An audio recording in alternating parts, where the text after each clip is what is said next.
This is a Bramble Jam podcast. Hi, I'm Bran, and I love Hallmark movies. I'm Dan, and we've got like a dream guest today. What? I'm Stephen? Yeah. Am I the dream guest? Yeah, you're the dream Yeah. guest. This is the You guys should have told me I was like a dream. This is Stephen Tobolowsky, and I've been in Hallmark movies, which I love doing, and we could talk about why I love them. But I've also been, I looked at IMDb before we came on, and I think I've been, this is so awful, but so amazing, 200 television shows and 100 movies. And we're going to talk about every single one of them today. Oh, yeah, that's right. We're going to start at the beginning, and we're going to go all the way through. That's exactly right. That's right. And this is the Deck the Hallmark podcast. Deck the Hallmark, it's his podcast. Brandon and friends host this podcast. We hope you like this jolly podcast. Wow. Oh, my goodness. This is a big one, Dan. This is a big one. This is a big one. When we saw in Hallmark's first Hall at the Holly that Stephen Tobolowsky was a part of the cast, we were like, man, they're really doing it. And then cut to the third movie, which is a Halloween film. Yes. We've got him here with us today, Brandon. This is big. This is big. Deal. Stephen, welcome to the show. it's good to be here. It's I have not seen Haul Out the Halloween, and there is a kind of mathematics that usually goes with any movie that you're in. The more fun you have doing the movie, the worse the movie turns out to be. But it doesn't seem to be true with the Haul Out the Holly. We had a ton of fun. Wonderful film. Haul Out the Holly lit up. We had a wonderful time. And Haul Out the Halloween was off the charts in terms of fun. We have seen it. We have seen Hallmark it. hooked You've us seen up. the movie. Yes. Hallmark hooked us up with a screener, thankfully. Yeah, that's right. We've seen it, and They cut you out. They cut you out. They cut you out entirely, You're not actually. in there. Yeah. You're off screen at one point. Yeah, but Yeah. they reference you, but you didn't make it. I'm sorry, Stephen. I'm here to tell you. Yeah, that's okay. But it's okay. You got another, 200 plus TV things that we could talk about. So we got plenty. Of course, we're going to talk about Haul Out the Halloween. We're so happy that you're here with us today because we've had a lot of amazing guests over the past 7 years of doing this show. I don't know if we've had anybody quite as accomplished. Prolific is what I would say. It's very exciting to get to talk to somebody like you. But we always like to start at the beginning of people's careers and go back even further and find out about what you were like as a child and when that initial interest in acting began for you. Because it starts differently for everybody. So it's always fun hearing these stories about people. I think it had to have started in the womb. I grew up in Oak Cliff. Do you guys know where Oak Cliff is? I do not.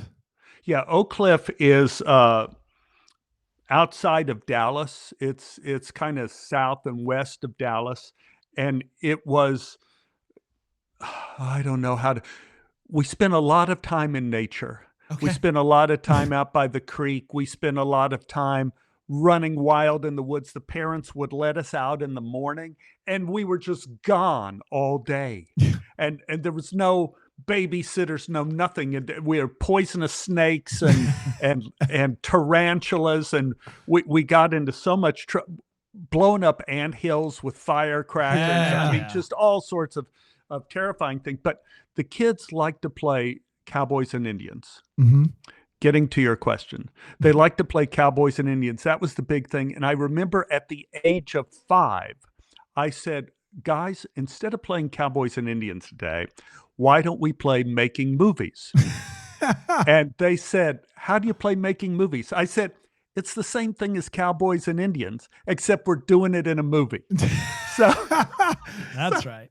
So we still had our cap pistols. We still were running around with our bows and arrows. But I said, okay, hold it now. Hold it. Let's do it again. Except this time, let's kill the Indians. So, even when I was 5, I was doing this kind of thing. I remember I was 12 years. No, I was 10 or 11, and I played Hansel and Gretel at the park down the street. and my bedtime was 8:00, 8:00. So I did Hansel and Gretel, and I was not able to stay up for the award ceremony at the end of all of the little one acts. And my Aunt Esther had come down from True, Pennsylvania, and she saw the whole thing. She sat through all of those kid plays to get to the awards thing, and she came back and told me I was awarded second best. They called it midget was the category. I was in the midget category. Second best midget actor. And I felt like, first of all, I always wanted to meet who number one was. Right. Yeah, of course. Yeah. But I still had for years the second best midget actor. So that was kissing Marcia Housewright in Hansel and Gretel was a big moment. And then certainly in junior high and in high school, I was in drama. And did drama at SMU. I think the more I think of it, catastrophe has always led the way for me in terms of my career. Just terrible things. Like I was at SMU, and I had a teacher who hated me in the drama class. She was one of the drama teachers. Hated me. Impossible, Stephen. You hated me. And so, I thought my sophomore year, she gave me an unsatisfactory critique in the theater department, which meant I couldn't take the professional acting career classes they had. Wow. And 2 unsatisfactories meant you couldn't graduate. Oh my goodness. So, yeah, severe. So I found myself not getting cast that much at SMU. So I went out and I joined Equity, and I started acting professionally in Dallas.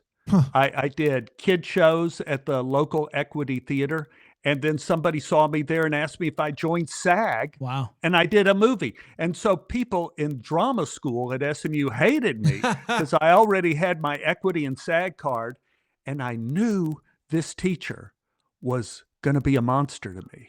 So at the beginning of my senior year, I went to my theater history teacher, Tony Graham White, and I said, I think you know about the problems I'm having with this one teacher. If she gives me a second unsatisfactory critique, I won't be able to graduate. Could I take the graduate exam with you early now? And can you hold that test for me for a year, for this year, in case I need it? And he said, I would be happy to. Wow. You took it a year early. I took it a year early. Tony Graham White kept the test for me. And guess what happened, guys? I'm giving you a guess. Guess what happened? You got an unsatisfactory. A week before we were to end school and have graduation ceremonies, she gave me a second unsatisfactory with the idea that I would not be able to graduate and my advisor, the head of the department, said, I'm so sorry you won't be able to graduate. I said, well, why not? He says, because you won't be allowed to take the graduate exam. I said, I already took it. He said, that's impossible. We give it, we haven't given it yet. I said, no, I took it. Tony Graham White's class, he has the test. Tony came, brought the test in. I had made an A. I graduated first in my class. Let's go. And the final chapter here is my first Broadway show. This same teacher came backstage to see me at my first Broadway show and said, you're still no good. Oh my gosh. And I said, yeah, and you just paid $125 to see me. Thank you. That is was insane. This like the reputation of this teacher? Or did they just have it out for you? She would pick a student to pick on, and she picked on me. So, but anyway, I survived her picking, and I went on, and again, throughout my life, catastrophe kind of led the way. Wow. Do you have time for another catastrophe I have as story? much time as you'll give me, Stephen. This is fascinating. I could listen all day. Okay. Catastrophe story. So I fell in love with this girl my sophomore year in college. Fell in love. And this is how I fell in love. they had the big Bob Hope proscenium stage, and they had the little experimental Margot Jones Theater. And here I was, I wasn't a freshman anymore, where at SMU you only were spirit carriers and you didn't really have any part. I was a sophomore, and I didn't know what was lying ahead of me at SMU.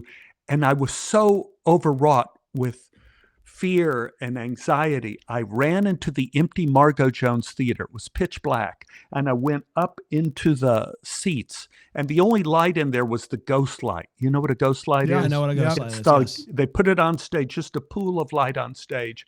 And I started to pray.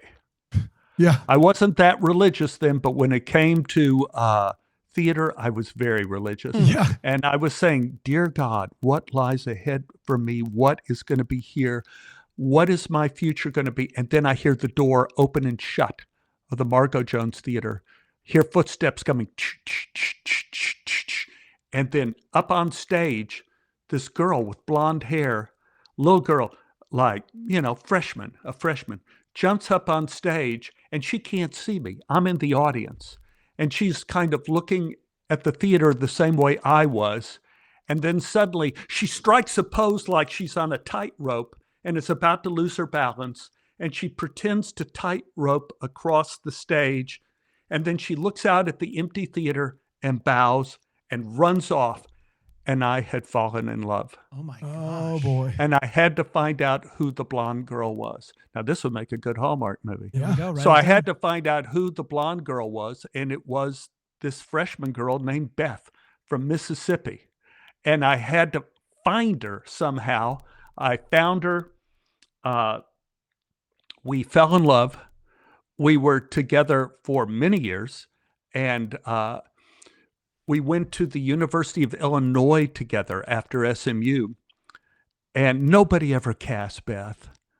She looked too young. She never got cast, and she was so discouraged. And she met a woman, Claudia Riley, who was a playwright. And Beth said, maybe I shouldn't be an actress. Maybe I should be a playwright. And I said, or maybe a dental hygienist, because one of us is going to have to pay the bills. If I'm going to be an actor, you be dental, we got it. So she starts writing a play. She wrote a screenplay first, okay? Then she starts writing this play. I move out to Los Angeles at the end of the term from Illinois. Beth moves out after she finishes her little stint in Illinois. And she has this play that's so thick, like dee-dee-dee-dee-doo. And she keeps typing and typing, and it goes dee-dee-dee-dee-doo. It's the biggest play I've ever seen. And I go, baby, what's the name of the play? And she says, I'm calling it Old Granddaddy's Dying. And I'm saying, sorry, sweetie, far be it for me to criticize, but, that is not exactly the title, that's going to bring people in. I said, is it okay if I read what you're typing? And she says, do you want to? I go, oh, absolutely. So she hands me a pile of paper. I mean, I'm not exaggerating. It was like stacks. And I start reading Old Granddaddy's Dying. Yep. And this play was not only good, I am reading it, and it was stratospheric. Wow. And she's typing away. I'm getting near the end of the play after a few hours of reading. She's typing, and it was like she gets to the end just as I need the last page of the script, hands it to me. I read it, and I go, Beth, this is not only a good play.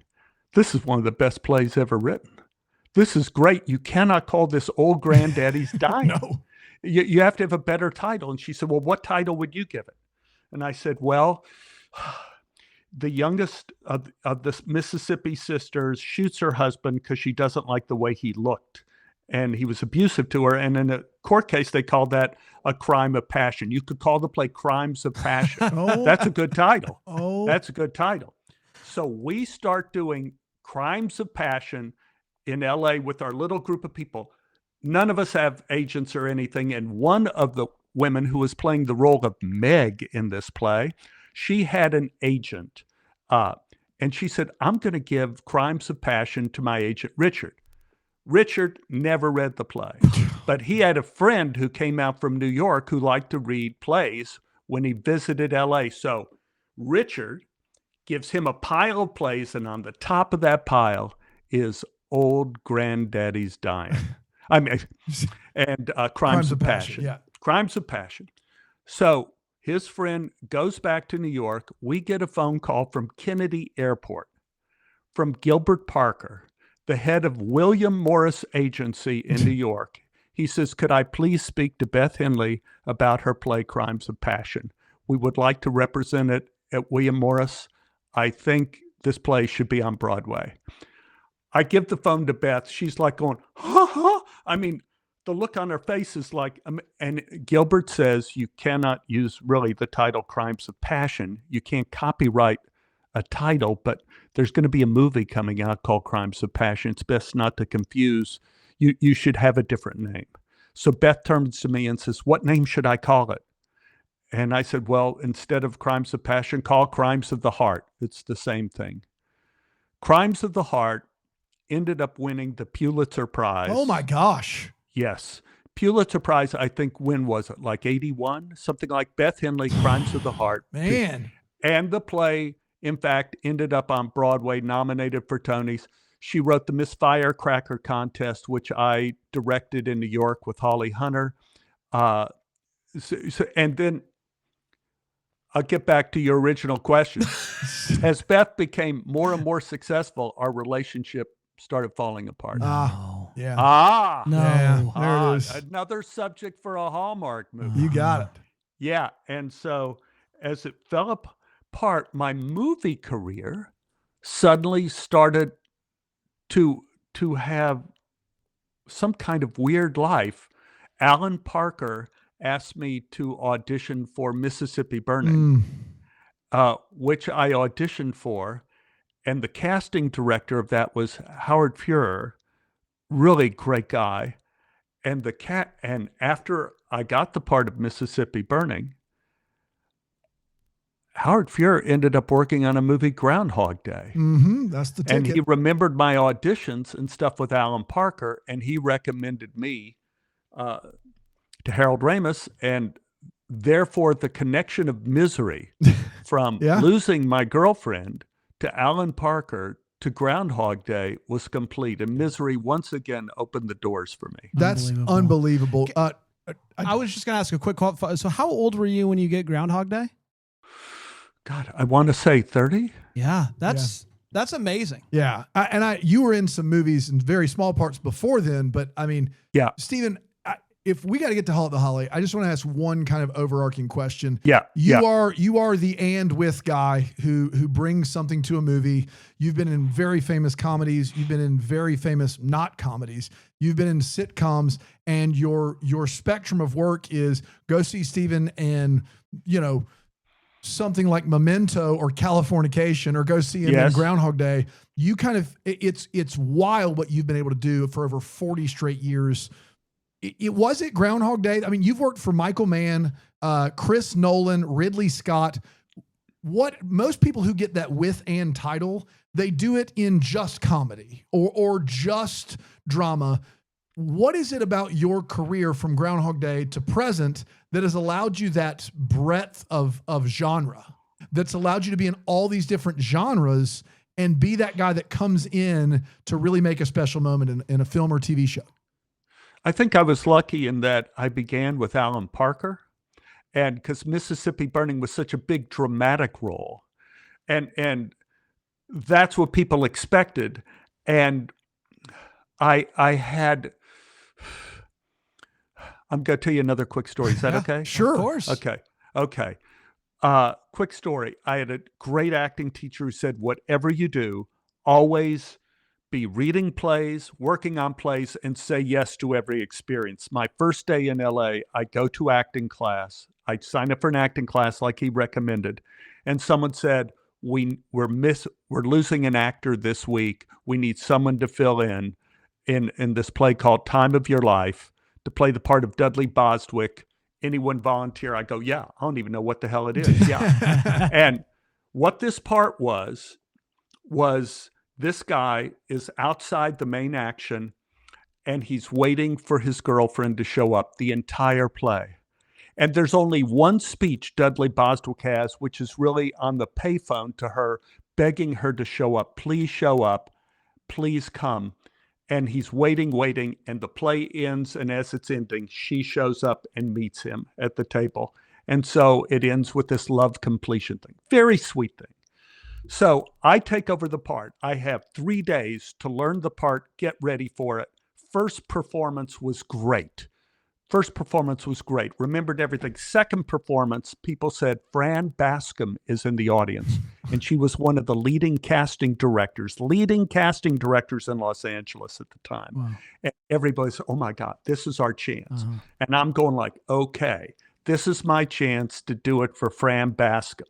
So it comes to that part in the play where I do my heartfelt speech on the phone to my lady love. Listen, my dear, all this.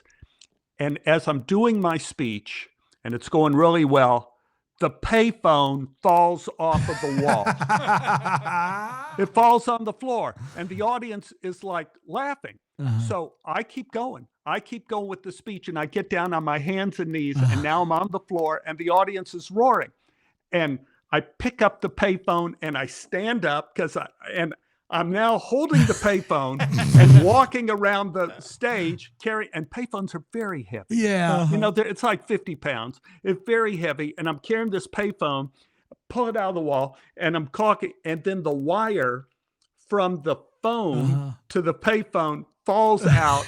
So now it's not connected to the payphone. The audience laughing again. So I throw the payphone off stage, finish the speech on the phone, hang up on the thing and walk off stage, humiliated. Yeah. Absolutely humiliated. And Fran Bascom, leading casting director in Los Angeles, was there.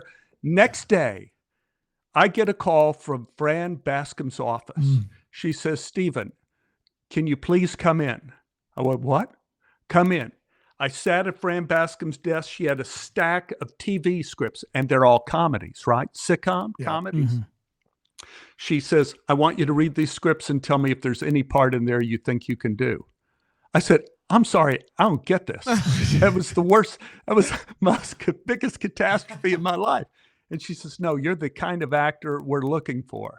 You don't quit. Love that. And so while I had done the drama with Mississippi Burning and all that, now I started doing sitcoms on TV. So I started having this double life of doing dramatic movies and comedy on television.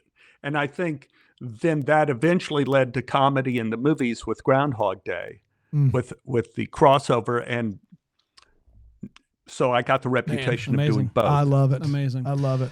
You rattled off, Dan, some of the amazing directors that Stephen has worked with. Quite the list. I would say not many people who have worked with those directors at some point say, hey, let me also do a Hallmark movie. Add that to the repertoire. That's right. You show up a few years ago on the Hallmark Channel, Haul Out the Holly, and we saw the cast and we're like, this could be something.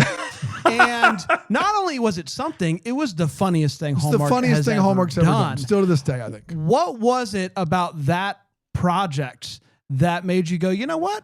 Let me give Hallmark a try and let me see what we can do here in this space that's kind of different than what I have done.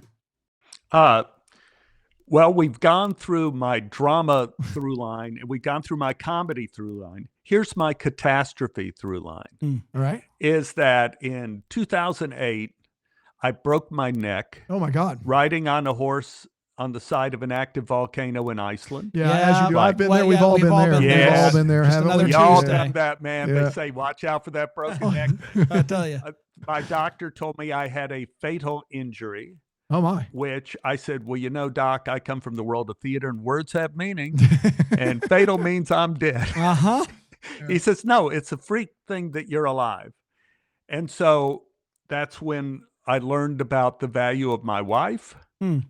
And love her dearly. And she supported me through that whole period of healing.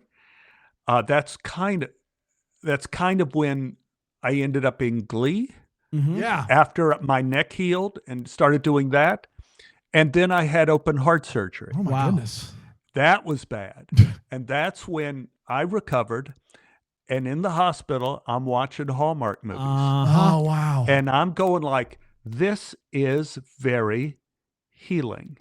It is about the pursuit of love, the attainment of love, and for a while believing in that very delicate line between truth and fiction, that love can last. And that's kind of the fable and the commandment that Hallmark movies follow, that it's possible for love to exist and it's possible for love to last. And I so enjoyed in my recovery watching Hallmark movies. And I found them hopeful. And of course, they always had great guest stars. Yeah. You know, they had great guest stars in the movie. I thought, well, this is terrific. And so what I didn't know until I started doing, I think I did a couple Hallmark movies before the Haul Out the Holly movies. I did a couple of them before. Okay. And everybody on the movies is so good. Everybody, they're all pros. And it's like when I did Summer Stock, you got 2 weeks, man, 2.5 weeks to crank out a whole movie. Yeah. Right. And you can't do that if you're a doofus. You know, everybody's got to show up, be there on time, do their work and everything. And I found the discipline on the Hallmark sets is terrific. And the people you meet are hard workers and the work ethic is good. And so, you know, I enjoyed it very much. And doing Haul Out the Holly was a hoot. Yeah. You know, we just had so much fun. And you have the commandment, the more fun you have doing a movie, the worse the movie will be. But that wasn't true with Haul Out the Holly. It was dear. It was terrific. It gave Lacey something different to do. Yeah. You know, a more of a character part for Lacey. Wes gets to do something stupid too. Yeah. You know, he gets to be that pin pushing little weasel, you know, who's going around, you know, part against type. And McLean Nelson is our director. He was fast, funny, and loose. And this is one thing that McLean has done on all 3 of our Hallmark movies. And that's Haul Out the Holly, Haul Out the Holly Lit Up, and Haul Out the Halloween. What we do is we get the scene the way McLean wants the scene. And we rehearse it the way we want to do it. And then after we get it in the can, McLean says, like to me and Wes, or to Lacey and Wes, or whatever, who's ever in the scene, now do what you want to do. Yeah. Now, there are other directors, a few that I've seen had that same thing. Ridley Scott did the same thing. Wow. You do Thelma and Louise, we would do the scene as written, and Ridley would say, Stephen, what do you want to do? Do what you want to do this time. So good. That doesn't strike me as a Chris Nolan thing. Chris is very specific. Yes. About everything that he wants in the movie. A Memento story. I mean, you're the one doing a press tour. Yeah. I could listen to this all day, Steve. You don't understand. I'll block off. I won't go home to my kids tonight. I'll listen to this. Okay. Oh, okay. Let me see. What's my next thing? Let me see my Chris Nolan story. Let's see. I was told the hard out is in 5 minutes, Stephen, but you tell me if you can stick around. I got nothing to do. Here's 5 minutes. Here's 5 minutes. Here's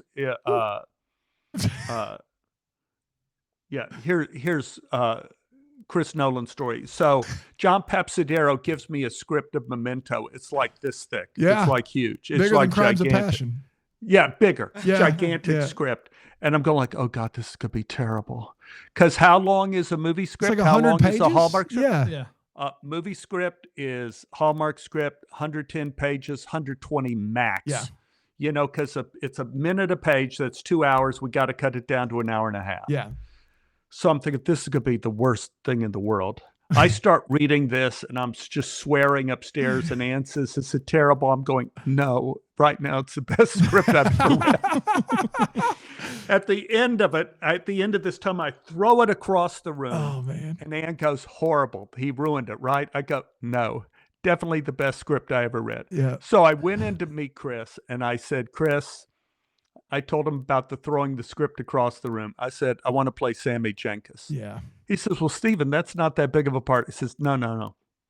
I said, "If you cast me, that's the part I'm right for. It's the gift of the movie. I'll do Sammy Jenkins." And he says, "Okay." And so, you know, if it wasn't for Guy Pearce, like a ball of fire on that movie and on the set, going back to Hallmark, you need a leader on the set like Guy Pearce for Memento. We always have Lacey. Yeah. Lacey is the greatest spirit on the set. She is generous. She is professional. And then you got Wes. Yeah. Mm-hmm. So you have these people on the set who are always prepared, always ready, and work comes first, and they're gracious. And so that's another reason why I love Hallmark. Yeah, and that's how we connect Memento to Hallmark. That's I exactly knew we could do it. It's pretty easy. That's exactly You could do it. Really quick, I gotta ask about Melissa Peterman that you work opposite of. She's a friend of ours. She's amazing. Funny in these movies. This is my rule. This is my rule on Melissa. I go up to McLean. I said, "Listen, I will do any scene you want to add, whatever in this movie, but Melissa Peterman has to be in the scene." I love it. Because she is the closer. Yeah. Just She the funniest. is the closer. Yeah. She's the funniest person on the face of the earth. Whenever McLean in the Hallmark movie says, "Okay, do whatever you want," we all batten down the hatches because we know Melissa is going to have a few lines she's going to add, and we're going to be on the floor. Yes. And so you always have to have somebody who's like Melissa. You have to have a Lacey. Yes. And you have to have somebody who keeps everything going, but you have to have a closer who's got a great, who'll just throw it. Of course, some of the things Melissa puts in will have to be cut. Of course. Not going to make it. Of course, yes. They're not going to make the Hallmark movie, but it will make the R or X-rated version. That's right, which is coming to Hallmark Plus, I believe. For sure, the Hallmark 100%. Plus. Stephen, we're from South Carolina. It's always good to hear from someone down in Texas or in the South doing this, and that's pretty cool. I could literally talk to you all day, and I have like 8 follow-up Memento questions. It might be my favorite movie.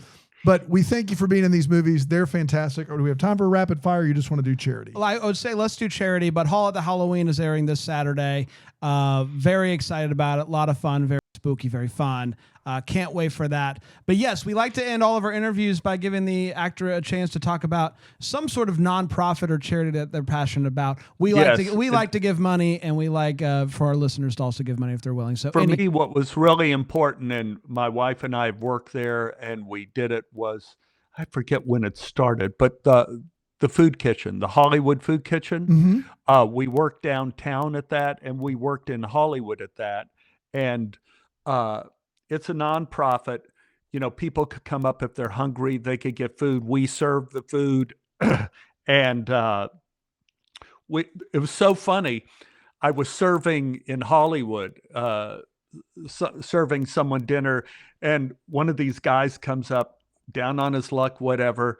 We give him some food, and he goes like, "You're in the film business, aren't you?"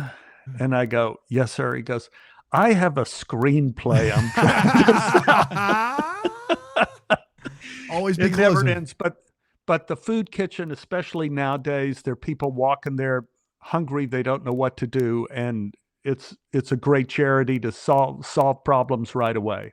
Fantastic. Stephen, you're a delight. And thanks for joining us. We can send you our screenplay. We'll is that what I'm send you hearing? most of our screenplays. We'll send it to you. You'll send it to Chris Nolan. That was what I heard in that story, Stephen. For sure. All right. We got to wrap it up. We got to wrap it up. Send it to me. Send it to me. I'll read it. Stephen, Thank you so much. Check out Hall of the Halloween this Saturday night on Hallmark Channel. Until then, may we be the first to wish you a Merry Christmas.